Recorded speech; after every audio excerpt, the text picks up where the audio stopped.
Can you open your lens all the way? Your eyes, senses, sensibilities. Fill them with all the light flowing from every subject and object in your field of vision.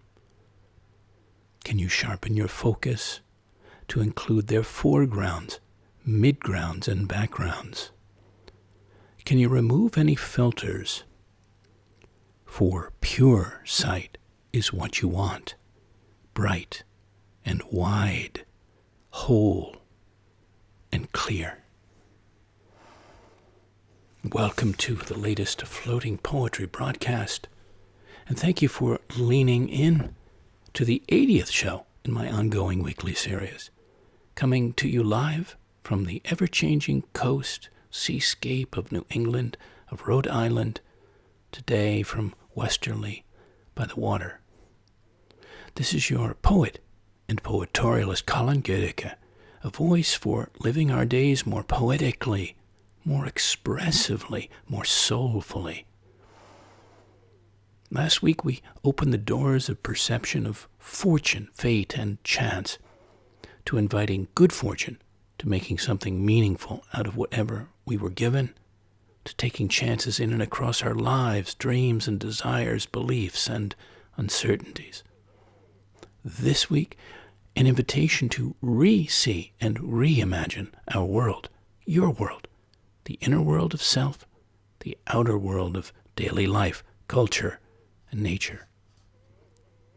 It isn't just an art some of us, like we poets or painters, sculptors, and others, are steeped in, gifted at, but a place anyone can go to, can practice entering, where you look at the, quote, same selfscape, surrounding societyscape or something, but with entirely other or wider or deeper eyes, outer and inner eyes, and watch what's revealed, what you realize, experience as a result. The discoveries and possibilities are endless when you choose other ways of seeing, of perceiving. Likewise, reimagining life as you've known it or about the larger world with an eye to living newly, differently, more vibrantly and connectedly, more rewardingly on any or all welcome levels, intellectual, emotional, physical, spiritual, especially finding and creating and contributing with others to a far more aware, meaningful and thriving society, community, and true humanity. Everything is seeable, imaginable, and possible. So let's allow ourselves this while together to change perspective, expand our perception, and bend our imaginations in some new, maybe novel and interesting directions. So I thought we'd begin with some definitions. This is from the Oxford English Dictionary.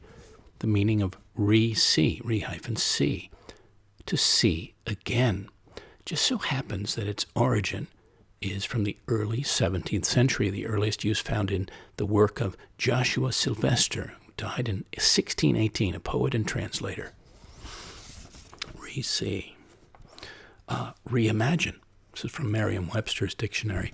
To imagine again or anew, especially to form a new conception of, to recreate.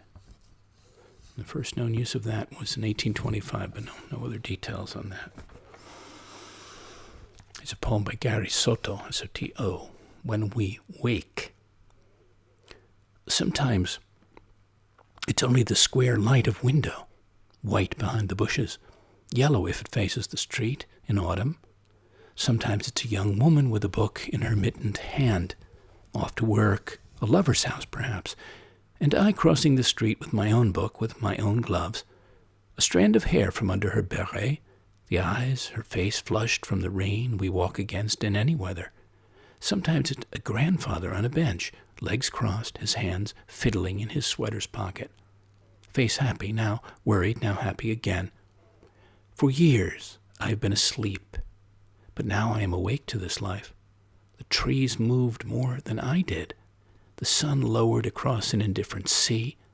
Failing at the shore, I sat with my eyes closed on the landscape of childhood, a chinaberry, the broken glass that gritted its many teeth all summer. Now I am awake. This city is filled with people with hats in their hands or on their knees, and I'm amazed that I missed them, amazed at the women stepping onto buses, their calf muscles taut, their purses creaking with goods. There are children, a waitress in a blue apron, my neighbor bending down to a tulip in the yard. I could approach any one of them with simple questions. Is this Tuesday? Are pears in season? If they said yes or no, or maybe, it could be a start. Today, in this happy weather, I could walk my street and find myself in them. The sun in the trees, a cat in the sun, a child on a porch waving his hat like a flag. Over here, the day calls, and I go to look. Thank you, Gary Soto. He's a newer poet to me. I thought that was so fitting for us to lean in tonight to. And I highly recommend what I'm about to tell you, John Berger's classic. If you haven't read it, Ways of Seeing. Came out decades ago. Still, I think, as timely as ever, maybe more so. B-E-R-G-E-R, John Berger. Which was also a BBC series on TV, if you want to watch it instead, so to speak. So here's what part of this says. Seeing comes before words. The child looks and recognizes before it can speak. But there's also another sense in which seeing comes before words. It is seeing which establishes our place in the surrounding world. We explain that world with words, but words can never undo the fact that we are surrounded by it. The relation between what we see and what we know is never settled. The way we see things is affected by what we know or what we believe. In the Middle Ages, when men believed in the physical existence of hell, the sight of fire must have meant something different from what it means today. Nevertheless, their idea of hell owed a lot to the sight of fire consuming and the ashes remaining, as well as to their experience of the pain of burns. When in love, the sight of the beloved has a completeness which no words and no embrace can match, a completeness which only the act of making love can temporarily accommodate. Yet this seeing, which comes before words and can never be quite covered by them, is not a question of mechanically reacting to stimuli. We only see what we look at. To look is an act of choice. As a result of this act, what we see is brought within our reach, though not necessarily within arm's reach. To touch something is to situate oneself in relation to it. Close your eyes, move round the room, and notice how the faculty of touch is like a static, limited form of sight. We never look at just one thing. We're always looking at the relation between things and ourselves. Our vision is continually active, continually moving, continually holding things in a circle around itself, constituting what is present to us as we are. Soon after we can say, we are aware that we can also be seen. The eye of the other combines with our own eye to make it fully credible that we are part of the visible world. Thank you, John Berger, Ways of Seeing. Highly recommend that. From the book You Must Change Your Life by Rachel Corbett. It's about Rilke, the poet Rilke, and the great sculptor Rodin. The moment a viewer recognizes a painting as beautiful, it transforms from an object into a work of art. The act of looking then becomes a creative process, and the viewer becomes the artist. Empathy explained why people sometimes describe the experience of, quote, losing themselves in a powerful work of art. Maybe their ears deafen to the sounds around them, the hair rises on the backs of their necks, or they lose track of the passage of time. Something produces a, quote, gut feeling or triggers a flood of memory like Proust's Madeleine. When a work of art is effective, it draws the observer out into the world, while the observer draws the work back into his or her body. Empathy was what made red paint run like blood in the veins or a blue sky fill the lungs with air. Thank you, Rachel Corbett. Very interesting book. Very interesting. Rebecca Morgan Frank, another poet new to me. I'm always looking for poets I don't know yet and could introduce us to and myself to. And this is from her collection, The Spokes of Venus. It's how to look at pictures. Refuse to make eye contact with the subject. He has been following you around the gallery. You are certain that he can see down your shirt. Look at other subjects, but know that they too are not of primary interest, even when they watch you. Try not to consider what happened to the small girl staring furiously, the thin-faced woman wanly looking away. Do not think about what they had for breakfast, if the bread was hard. Certainly do not consider the odors underneath their arms and skirts. Do not allow a breeze into the room they sit in. Do not assume I am talking about any painting. Step away from the subject, all subject. Was the painter in love? Do not ask the question. Imagine you are the painter, blocking out everything you don't want to see. Everything is out of the picture. Stop looking. Stop seeking what isn't there. Tuck your narratives back in your pocket. Look for perspective, light, shade. Let your eyes wander back to the girl. She is trying to say something, but her mouth has been painted deliberately shut. Her lips thin. Thank you, Rebecca Morgan Frank. Well, I was thinking about other ways of seeing, and here's an experiment, exercise of a kind you might enjoy and appreciate. On a given day, just focus mainly on one part of the bodies around you. Just noses, for example, or hands, or lips. Another day, focus just on color or colors. On another day, on shapes, either the shapes of things and even people in general, or a particular shape, a circle or square, let's say. Get creative. Choose one specific focus, a depth of field for yourself, and muse during and after how it felt, what it showed you or gave you in the way of anything interesting or surprising or inviting. I do this all the time and do it so often that it becomes natural and delightful. Here are some quotes. The Jewish theologian and civil rights activist Abraham Joshua Heschel. Our goal should be to live life in radical amazement. Get up in the morning and look at the world in a way that takes nothing for granted. Everything is phenomenal. Everything is incredible. Never treat life casually. To be spiritual is to be amazed. Rainer Maria Rilke. Everything is blooming most recklessly. If it were voices instead of colors, there would be an unbelievable shrieking into the heart of the night. Hans Christian Andersen. The whole world is a series of miracles, but we're so used to seeing them that we call them ordinary things. And E. Cummings. I will wade out till my thighs are steeped in burning flowers. I will take the sun in my mouth and leap into the ripe air, alive, with closed eyes. Love that one.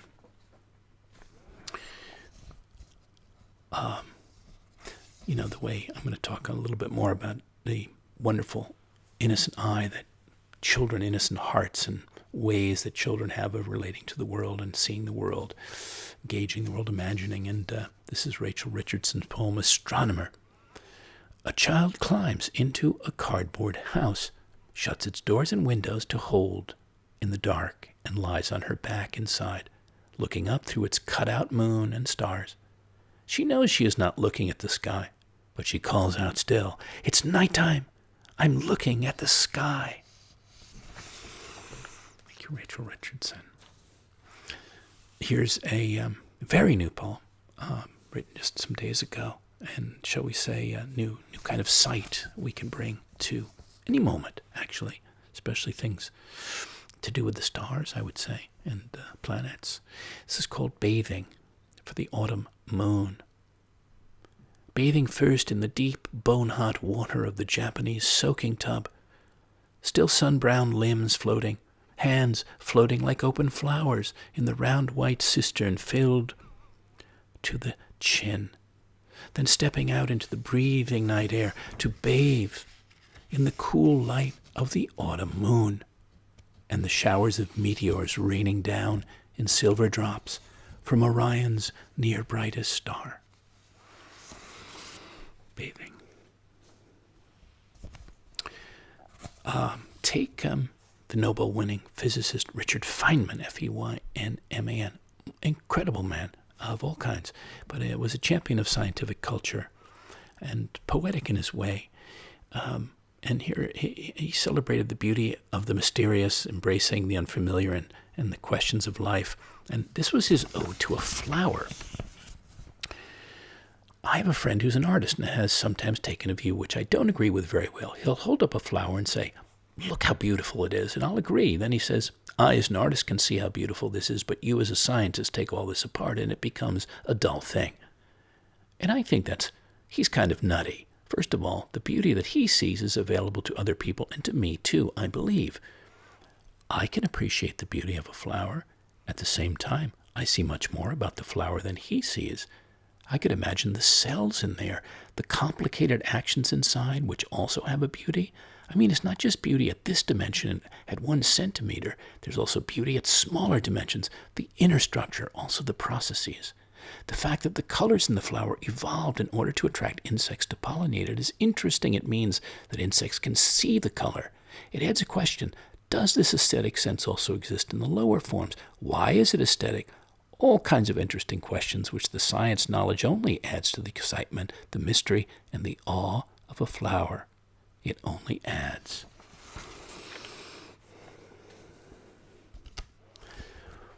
I came across color, thinking about considering color, and I came across On the Conscience of Color from Chemistry, Culture.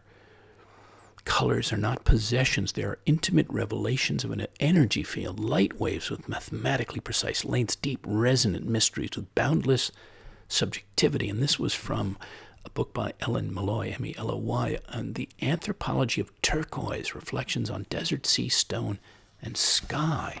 Marvelous. A book, but it speaks to us since we're, engaging the world in so many ways, and color is a very strong one. Colors challenge language to encompass them.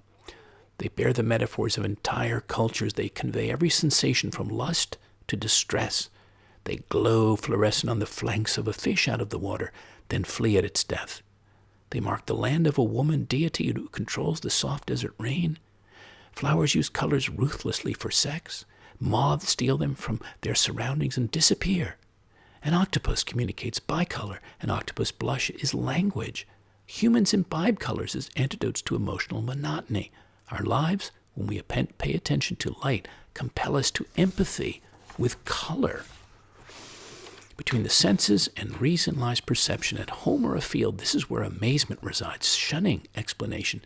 Intoxication with color, sometimes subliminal, often fierce, may express itself as a profound attachment to landscape. It has been rightly said, color is the first principle of place. Thank you, Ellen Malloy. Hope some of you go and visit that book. It's a poem by Marjorie Agosin. The sun changed colors. The sun changed colors.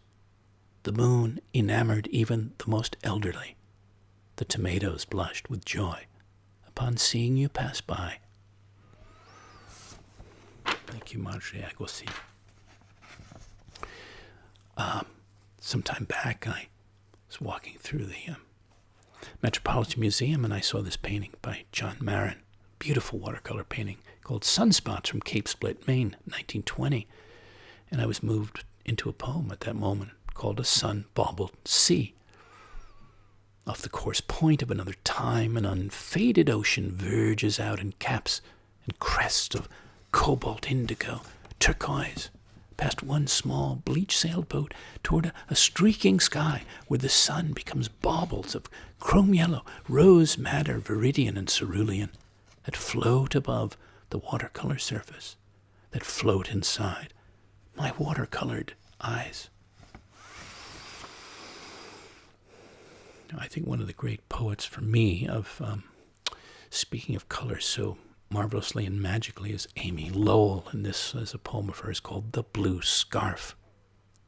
Pale, with the blue of high zeniths, shimmered over with silver, brocaded in smooth running patterns, a soft stuff with dark knotted fringes, it lies there, warm from a woman's soft shoulders, and my fingers close on it, caressing. Where is she, the woman who wore it? The scent of her lingers and drugs me. A languor, fire-shotted, runs through me, and I crush the scarf down on my face and gulp in the warmth and the blueness, and my eyes swim in cool-tinted heavens. Around me are columns of marble and a diapered, sun-flickered pavement. Rose leaves blow and patter against it. Below the stone steps a lute tinkles. A jar of green jade throws its shadow half over the floor. A big-bellied frog hops through the sunlight and plops in the gold-bubbled water of a basin sunk in the black and white marble. The west wind has lifted a scarf. On the seat close beside me, the blue of it is a violent outrage of color. She draws it more closely about her, and it ripples beneath her slight stirring. Her kisses are sharp buds of fire, and I burn back against her, a jewel hard and white, a stalked flaming flower, till I break to a handful of cinders and open my eyes to the scarf, shining blue in the afternoon sunshine. How loud clocks can tick when a room is empty and one is alone. Thank you, Amy Lowell. Beautiful. Beautiful.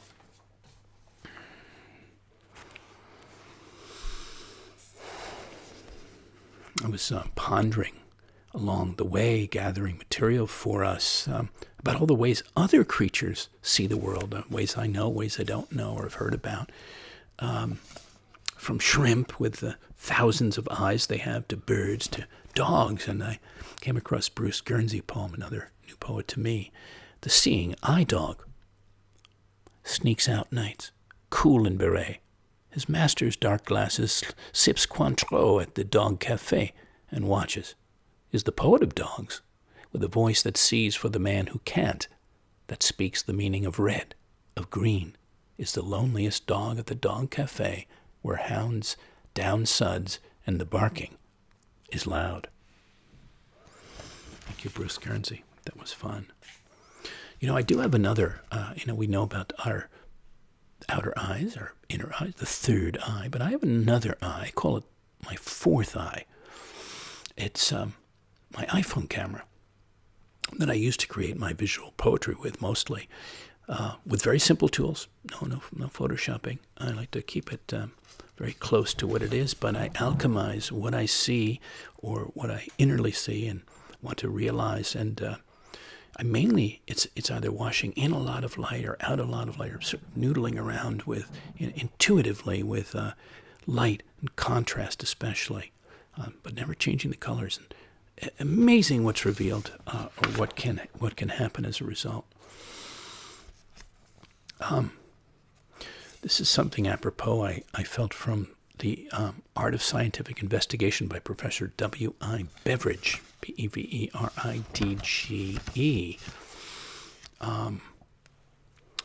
Powers of observation can be developed by cultivating the habit of watching things with an active, inquiring mind. It's no exaggeration to say that well-developed habits of observation are more important in research than large accumulations of academic learning. I subscribe myself to the advice of Galileo that whenever theory disagrees with observation, go with observation. And I do. And sort of taken me in all the right directions, I feel.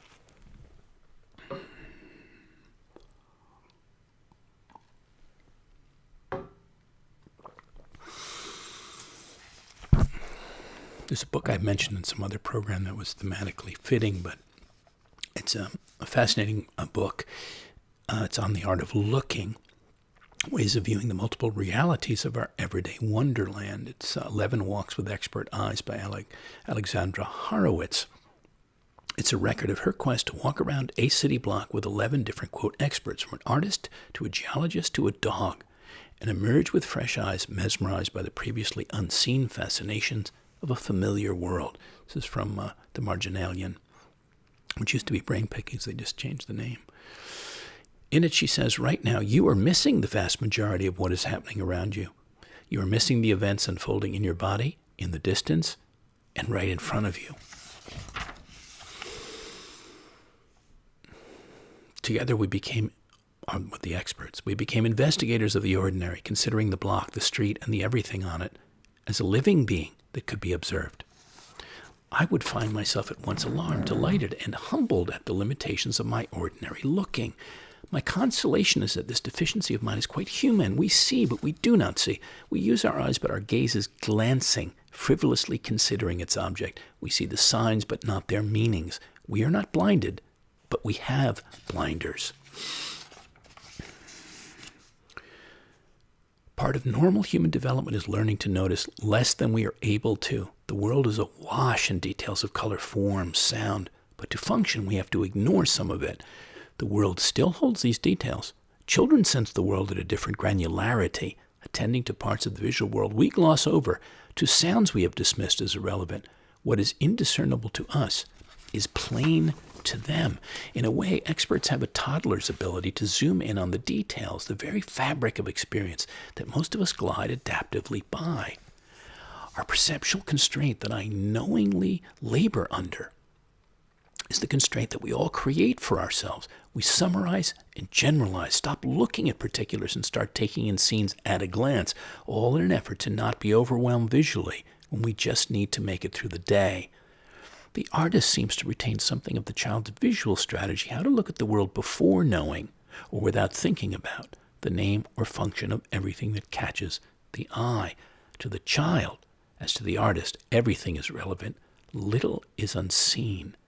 Once you look at what seems ordinary long enough, it turns odd and unfamiliar. Well, I think this is so enlivening to get to for everyone, no matter who you are and where you are and what you're up to.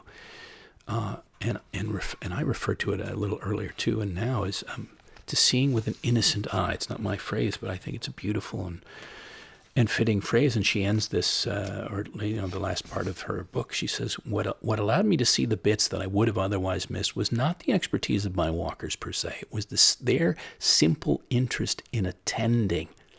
I selected these walkers for their ability to boost my own selective attention. An expert can only indicate what she or he sees. It's up to your own head to tune your senses and your brain to see it. Once you catch that melody and keep humming, you are forever changed." Thank you, Alexandra Horowitz. I have a very wonderful friend in his 80s now, and he's a master imagist. His name is Richard Kehl, Kehl. And I also know him as a fabulous observer, as a great flaneur, Flaneur, French word, with a circumflex over the A. And I wrote a poem to him apropos on his 80th birthday about that. Our flaneur, it's called. And it starts with a quote by Charles Baudelaire. "For the perfect flaneur, the original spectator, it is an immense joy to set up house in the midst of the fugitive and the innocent." He's essential to any portrait or panorama of the boulevards, arcades, parks, cafes of Paris, Rome, Buenos Aires, Seattle. Our singular urbane explorer, connoisseur of the greater and lesser cosmos, with his innocently roving, ravishing eye and imagination. A graceful visual gastronome, faithfully poetic observer of unseen wonders, carried off-piste on currents of curiosity wherever they may flow, at any given hour or day, or change of inner or outer tide or weather. Our cartographer of the exceptionally ephemeral, indelibly yet inevitably fleeting scenes, signs, configurations, sometimes transfigurations. Seeing and stepping with deep delight, his and ours, through the ever-turning, ever-tilting lens of his kaleidoscopic vision. Our flaneur. If you don't know about flaneuring and you want to find out more, you can look that up. It's a wonderful subject. It's a wonderful thing to be and do. Do it as often as I can. Well, that brought me to the wildly illuminating book. Was basically a transcription of his lectures back in the early 1900s. The painter and teacher, art teacher Robert Henry, Henri, pronounced Henry. Great inspiration to me, an enduring inspiration as an artist. And this is from his book, The Art Spirit. It's on seeing. It is harder to see than it is to express. The whole value of art rests in the artist's ability to see well into what is before him. This model is wonderful in as many ways as there are pairs of eyes to see her. Each view of her is an original view, and there is a response in her awaiting each view. If the eyes of a Rembrandt are upon her, she will rise in response, and Rembrandt will draw what he sees, and it will be beautiful. Rembrandt was a man of great understanding. He had the rare power of seeing deep into the significance of things. The model will serve equally for a Rembrandt drawing or for anybody's magazine cover, but a genius is one who can see. I want to read more about Robert and Ryan, some of those lectures. There's so many, not just being an artist, but just being a being in the world and how else we can look at it. Here's a poem by yet another new poet to me, Forrest Gander, Gander, Bridge and Swimmer. Our eye goes past the hieroglyphic tree to the swimmer carving a wake in the water, and almost to the railroad bridge from which the swimmer might have dived. Then, as though come to the end of its tether, our gaze returns, pulling toward the blemish on the surface of the print, an L-shaped chemical dribble. It sabotages the scene's transparence and siphons off its easy appeal. At the same time, the blemish joins together the realms of seer and swimmer in our experience of plunging into and out of the image. Thank you, Forrest Gander. So, dear listeners, what other lenses can you put on or try on? Are you interested in putting on? Are you open to trying? And seeing what else you see that was always there but invisible to your typical way of looking. Shifting perspective that enables you to see the world around you or within you differently, freshly, provocatively, more inspiringly. Including the way many are so used to seeing people regularly, sometimes like pictures hung too long on a wall. They don't really take others, even close others, in as fully or changingly anymore after a while. Truly behold them, let alone vividly, often only too surfacely. And how might it be to reimagine fancifully what else even seemingly ordinary objects could be other than what they are told to be, where, for instance, small swirled shells you pass or pick up on the beach might instead be an earrings fallen from the ears of a mermaid, or that yellow number 2 pencil a torch to light your way through dark woods. Recall your childhood and how rampant your imagining and reimagining was, how you created worlds, realms, all kinds of realities. I'm putting forth, as it happens, an offering for those close by or geographically near that I call the Poet's Walk, for a small handful of people at a time, interested in seeing things newly, freeformly, inventively, taking them on a walk with me in a given landscape or seascape or even a cityscape, and opening them up to other layers through the eyes of this poet, showing them how to see more and observe and engage more creatively, more wonderfully, then cultivate that seeing on their own, beyond our experience together. If this resonates, do reach out to me by email, colin@thepoetorialist.com. We can share more. Well, from here, what about going full tilt and seriously reimagining your whole life going forward in ways that are wildly inviting, compelling? If you had a blank canvas to create on, and you do have a blank canvas, we all do, every day. Or if you reimagine the wider world as it could be, from where it is right now. Maybe imagining with a true sense of possibility versus a fantasy, a world of far greater humanity, unity, deep community, with a widely shared awareness of what's precious in life, in nature, in ourselves, and doing all we can for it all, and for our fellow beings to flourish, friends and strangers alike, and keep it all thriving day by day. Well, if enough of us on the earth reimagine such a thing, a tipping point of people re-envision this, it could come about. History shows us it's possible. Collective imagination sparking collective inspiration, sparking collective action and interaction. As I mused on this, I thought we all have a chance to remake our future history, our own individual ones and our cultural, societal, civilizational ones, only if we're able to newly and creatively see and imagine what else we can be, can become, no matter where we are today. It's what fires my own heart, mind and spirit, body, whole being, every day, seeing much more than what meets the eye, seeing beyond, seeing below the surface, seeing with an innocent eye, ever newly, and sourcing my imaginal realm freely, reimagining not only the next chapters of my own life story, life journey, but also more beautiful, soulful possibilities for this one earth we all call home, and everyone and everything in it. So, listeners, queries you may want to expand on, questions you might want to quietly ponder or discuss with zest with others. There's a poem called Driving to the Moon. On a deep indigo end of November night, as it hangs so low and clear over the near bare treetops, over the dark road perforated with white, seeming to drive closer, though knowing there's no closer to get to the half-seen lower or half-suggested upper reaches of the black and blue-white lunar wonder, however fast the speed of my motor or sight, except the fancy of pulling my chariot up to park by a lake-like crater where I lean and look back at the sapphire and emerald-swirled earth through the lens of my clear rear-view mirror. Driving to the moon.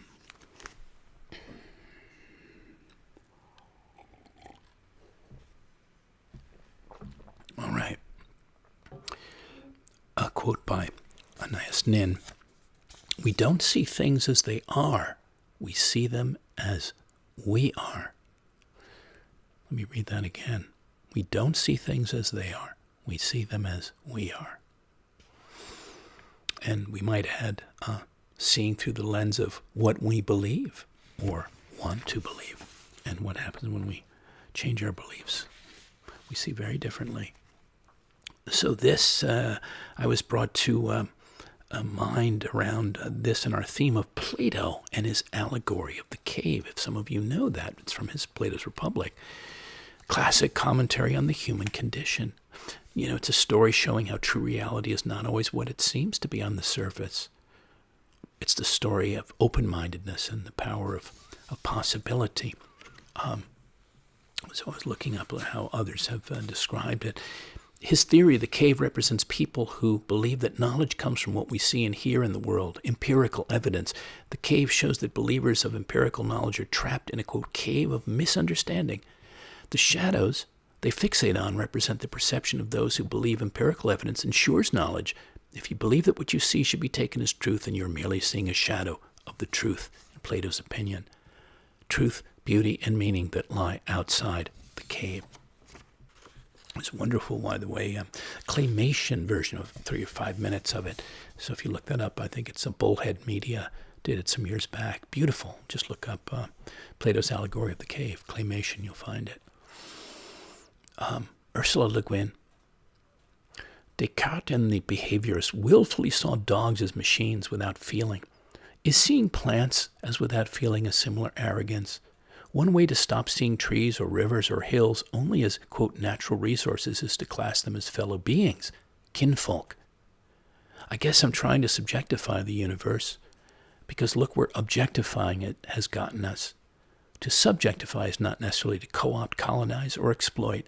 Rather, it may involve a great reach outward of the mind and imagination. Poetry is the human language that can try to say what a tree or a rock or a river is. That is, to speak humanly for it, in both senses of the word for. A poem can do so by relating the quality of an individual human relationship to a thing, a rock, a river, or tree, or simply by describing the thing as truthfully as possible. So I had a few poems apropos of that. One of mine from Crested Butte, Colorado, back in the autumn of 1992. The Hills, it's called. The hills are brown, soft, sleeping women, dusted with aspen yellows. The beach is strewn with shells, holding the music of blue-white swells. The Sandpipers. Well, this poem is a moment that I experienced recently this summer in Long Beach, Long Island. And the image that inspired me of the sandpipers in flight that you see, that I paired with the poem, the Sandpipers. Hundreds of them, moving in unison among the arriving waves, first as a school on the salt wet sand, skirling to and from the foam as it rinses in, recedes out, then rising as a cloud, long and murmurating, gray to sun-caught white, as they bank in one thin band, low over the breakers, then land back light as air, light as their small feathers, to furl and feed and nimbly flock. Sandpipers. So it was based on, next poem, The Great Head, on a story a friend of mine from the Midwest told me about from his childhood, and it invoked a whole poem, a whole story in my own head about this head. Once upon a time you saw it sculpted on the surface of coins, or gazed upon many from the windows of a lone train steaming in black and white across the great plains, as they in their muscular bodies grazed, roamed, sometimes thundered in massive herds, dark shoals over the grasslands, or stood unseen by men in the depths of winter, turned straight and steady into the wildest wind blasts, fiercest blizzards. Each great head, mighty shoulders, bearing a natural kind of nobility, solidity, like the surrounding mountains, like the big sky mountains of white marbled western clouds, serving unknowingly as a sacred symbol of abundance and fortitude for a native people, as a spirit of raw strength for a pioneering nation, as a mammoth woolly mascot for a Kansas schoolboy in Emporia, who mused on one often as it gazed out from the sun-rayed wall of his humble school hall, its broad, horned head held high, the monumental, unshakable American buffalo. The Great Head. This is a poem for the quaking aspens, the trees out in Park City, Utah. Tree of Eyes. Tribal, immobile, preverbal, watching, witnessing, peering black and bluely out at the passing animals and men, the weather, wild and calm, each other, unblinking, sunrise to moonrise, simply, silently observing all. Tree of Eyes.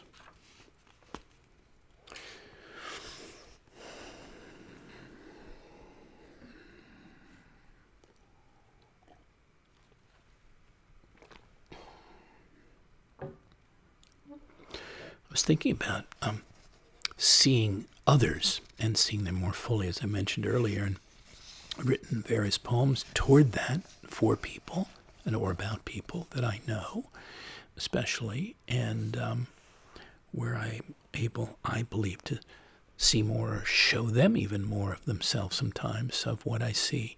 That's deeper, that's third eye, or maybe fourth-eyed.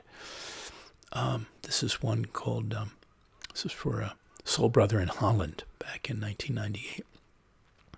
Jasper.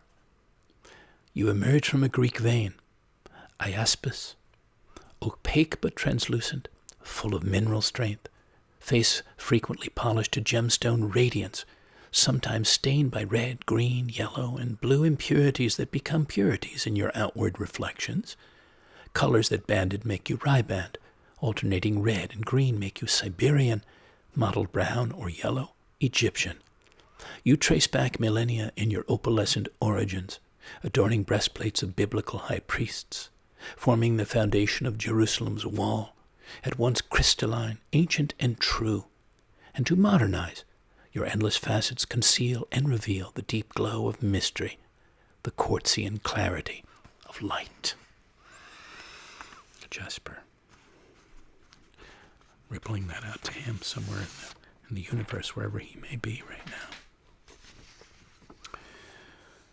I think of the things that we have seen in our lives and that others can see in our eyes, the lives we've lived, even without specifics, or the feeling of that. And this was written for a very dear man I loved. Was the grandfather of one of my daughters-in-law, Earl Burgett. It was written on his 83rd birthday. He's not around anymore. He's out in the ether. Earl's eyes, blue as blue hydrangeas. They've seen the world at war and peace, mountains and the men who moved them, children and grandchildren come and childhood go, thousands of moons full and waxing, suns rising, faces of all kinds and cultures smiling. They've opened widely in love and closed shyly in kisses, cried for a lifetime of joys and sorrows, of sentiments and great moments of exuberance. And the more they see and let and light inside, the more we see through those luminous, endless blue eyes of you. I miss that man. That goes out to to the stars to him. Here's another one for a soul sister, and perhaps it speaks to each of us in a way. It's called The Eyes Habit. This was for Janie McCarroll Erickson on her 47th birthday some years ago. The eyes habit, the ones that travel far inside the being, seers and seen, holders and beholders, yours. Eyes of light and shadow, liveliness and quietness, loveliness, tenderness. The ones that travel far out, invite you close in, allow you to open wide, show your whole self, that meet you soul to soul in a wild, irised place.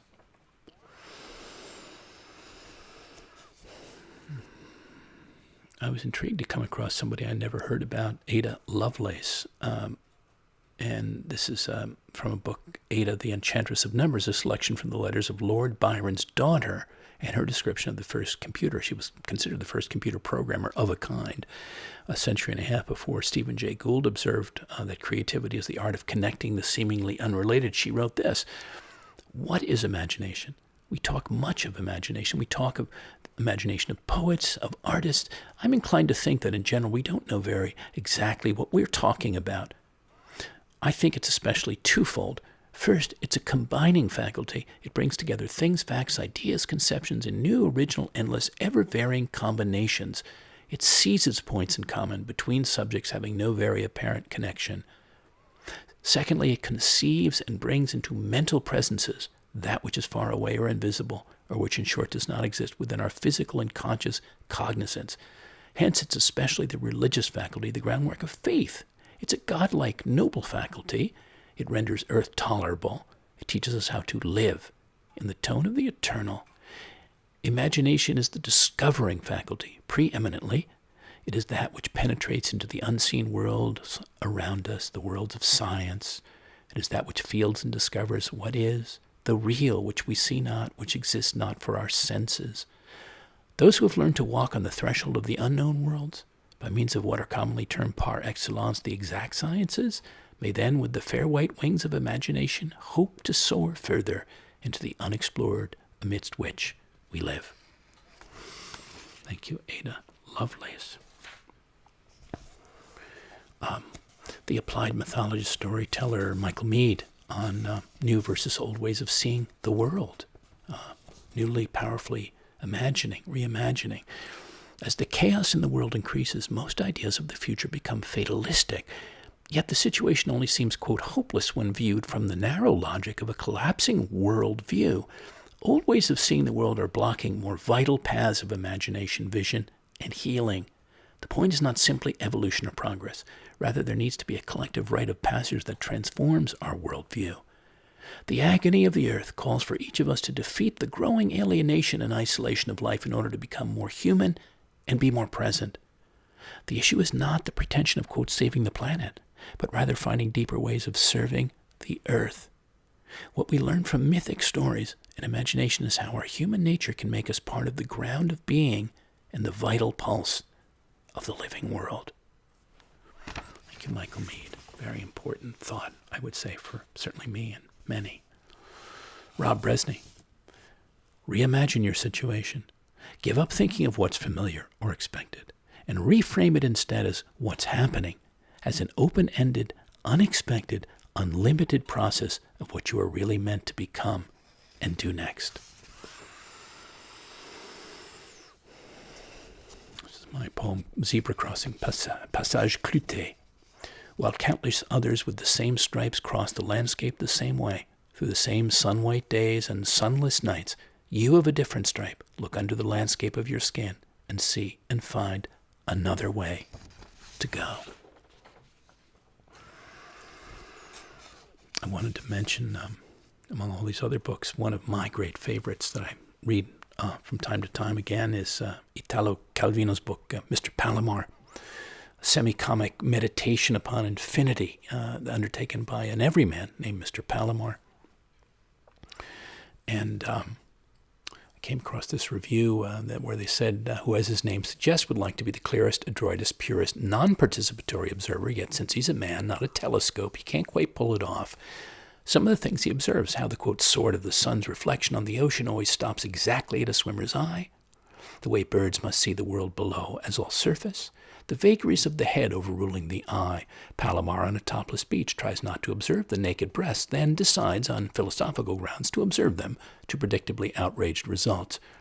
Each short non-adventure is another illustration of the beauty of the subjective, that which we nonetheless try to destroy or transcend. It's very amusing. It's quite wonderful, these stories. So, Mr. Palomar, have a peek. So we're coming to the sort of the last stretch of things, and I wanted to share Annie Dillard's from Pilgrim at Tinker Creek. The writer Annie Dillard from that book. A 22-year-old girl was dazzled by the world's brightness and kept her eyes shut for 2 weeks. When at the end of that time she opened her eyes again, she did not recognize any objects, but, quote, the more she now directed her gaze upon everything about her, the more it could be seen how an expression of gratification and astonishment overspread her features. She repeatedly exclaimed, "Oh God, how beautiful!" So Dillard says more, but there's another kind of seeing that involves a letting go. When I see this way, I sway, transfixed and emptied. The difference between the two ways of seeing is the difference between walking with and without a camera. When I walk with a camera, I walk from shot to shot, reading the light on a calibrated meter. When I walk without a camera, my own shutter opens, and the moment's light prints on my own silver gut. When I see this second way, I am above all an unscrupulous observer. The secret of seeing is then the pearl of great price. But although the pearl may be found, it may not be sought. The literature of illumination reveals this above all. Although it comes to those who wait for it, it is always, even to the most practiced and adept, a gift and a total surprise. I cannot cause light. The most I can do is try to put myself in the path of its beam. It is possible in deep space to sail on solar wind. Light, be it particle or wave, has force. You rig a giant sail and go. The secret of seeing is to sail on solar wind. Hone and spread your spirit till you yourself are a sail, wetted, translucent, broadside to the merest puff. Thank you, Annie Dillard. Well, on seeing others, I touched on that a little earlier. I wanted to, as we come into our final handful of things, Eudora Welty on the difficult art of seeing each other. And this is a book from her book, One Time, One Place, goes back, I believe, to 1971 is when it came out. Well, she worked for the WPA back in time and the Works Progress Administration. She was hired as a junior publicity agent for the Mississippi State Office and for the 82 counties, and she wanted to go and understand daily life in the Union's poorest state and those who lived in it. And she took several hundred photographs along the way of people she met, portraits of personhood captured with caring and compassionate eyes, testaments to the tenacity of human dignity, even amidst the direst of circumstances. So Mississippi and the Depression, and here's what she said about that experience and those images. In taking all these pictures, I was attended, I know now, by an angel, a presence of trust. In particular, the photographs of black persons by a white person may not testify soon again to such intimacy.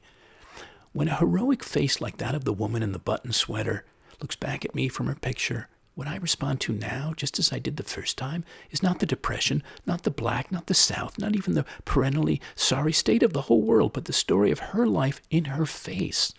And though I did not take these pictures to prove anything, I think they most assuredly do show something, which is to make a far better claim for them.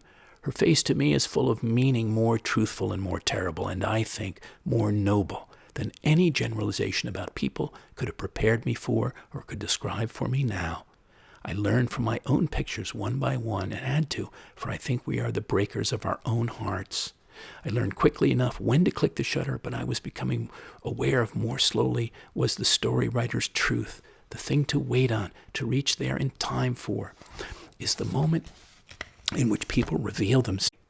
In yourself, you have to know the moment when you see it. The human face and the human body are eloquent in themselves and stubborn and wayward, and a snapshot is a moment's glimpse, as a story may be a long look, a growing contemplation, into what never stops moving, never ceases to express for itself something of our common feeling. Every feeling waits upon its gesture. Then when it does come, how unpredictable it turns out to be. After all, we come to terms as well as we can with our lifelong exposure to the world, and we use whatever devices we may need to survive. But eventually, of course, our knowledge depends upon the living relationship between what we see going on and ourselves.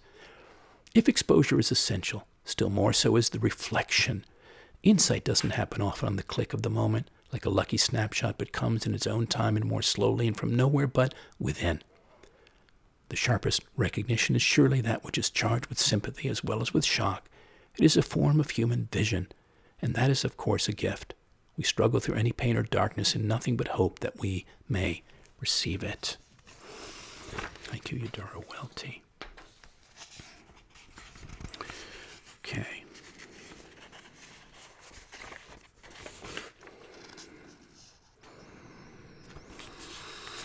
Just let a few of these go so that we stay within a good time together.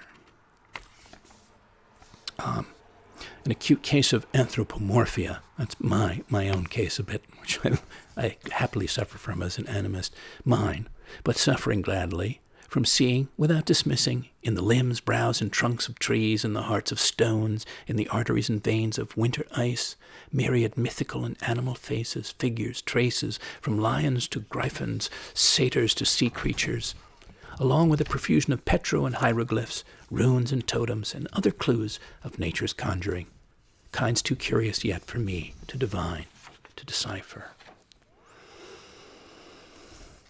And one more Amy Lowell. This is The Emperor's Garden. Once, in the sultry heats of midsummer, an emperor caused the miniature mountains in his garden to be covered with white silk, that so crowned they might cool his eyes with the sparkle of snow. And Janine Marie Haugen, H-A-U-G-E-N, blowing open the dusty windows of perception. Though we might too easily forget, anyone who has experienced an encounter with mystery, whether it be through a deep imagery journey, a vision fast, contemplative prayer, entheogens, a dream, wilderness wanderings, or other portals, already has a felt sense of what William James wrote so clearly, quote, "Our normal waking consciousness is but one special type. Whilst all about it, parted from it by the filmiest of screens, there lie potential forms of consciousness entirely different. These potential forms include mystical and visionary dimensions that may hold essential, non-rational guidance for navigating our time of collective dismemberment and for bringing forth a possible world of soul-infused vitality, vibrant diversity, true community, and deeply rooted coherence with Earth's life support systems and the rest of our more-than-human planetary family. At least those are some elements of a possible world I envision when I've climbed through my dusty windows of perception and made myself, quote, more available to any shape that may be, summoning itself through me from a self not mine, but ours. Maybe your windows or doors of perception are never dusty or closed, but if they are, how do you open them? What do you see or feel, remember, or imagine? What shape or wild expression of mystery or of a possible world is summoned even now through you? Thank you for that. And to end, poem to end, open your eye, your third eye, the inner all-seeing one, where higher consciousness resides, can preside, that closed even halfway can shine no deeper vision or greater wisdom, but wide open, can tune to the higher vibrations of the universe, can gaze mystically within and extrasensorily, extraordinarily sensitively without. Thank you again, each and all, for leaning in, floating and feeling in from whatever place in the world or point in your life you're hearing this broadcast. For me, every engaged listener is a gift. Likewise, those who write with their thoughts, comments, and questions. I love hearing from you. Colin at thepoetorialist.com. This poetosphere of mine, these programs spring from, is meant to engage, enlighten, and enliven, as are all of my poetic arts, from the spoken and written to the visualized and physically presented. If you appreciated the show and want to express your thanks with a donation or support my larger poetic arts, I'd welcome your gift, which you can make by PayPal or Venmo or directly through my site, thepoetorialist.com, or simply by mail to me at P.O. Box 1032, Westerly, Rhode Island, 02891. If you're a patron who might like to host me for a given span of time, on part of your own or another property as a working poet in residence to bring forth a new body of poetic art and dedicate it to you, please reach out and we'll exchange thoughts. I always seek fellow artists to collaborate with. You can hear all my broadcasts online, on YouTube as replays, and fairly soon, all past and new shows on many other platforms from Spotify to Google to Anchor FM. Meanwhile, I hope you'll lean in again next week or soon again. Until then, dear listeners, here's to putting a fresh and refreshing lens on your inner self, your outer world, and seeing much more than ever from the greater beauty to the richer mysteries that abound, and to actively and excitingly, motively reimagining what else is creatable, livable, possible. And two, how you can, from that multitude of seeing and imagining, spark your own life to a finer form and flow. How you can be, in your own way, a reimaginer, reimagineer of culture, a deeper appreciator, a potent perceiver. Goodbye for now, in good spirits.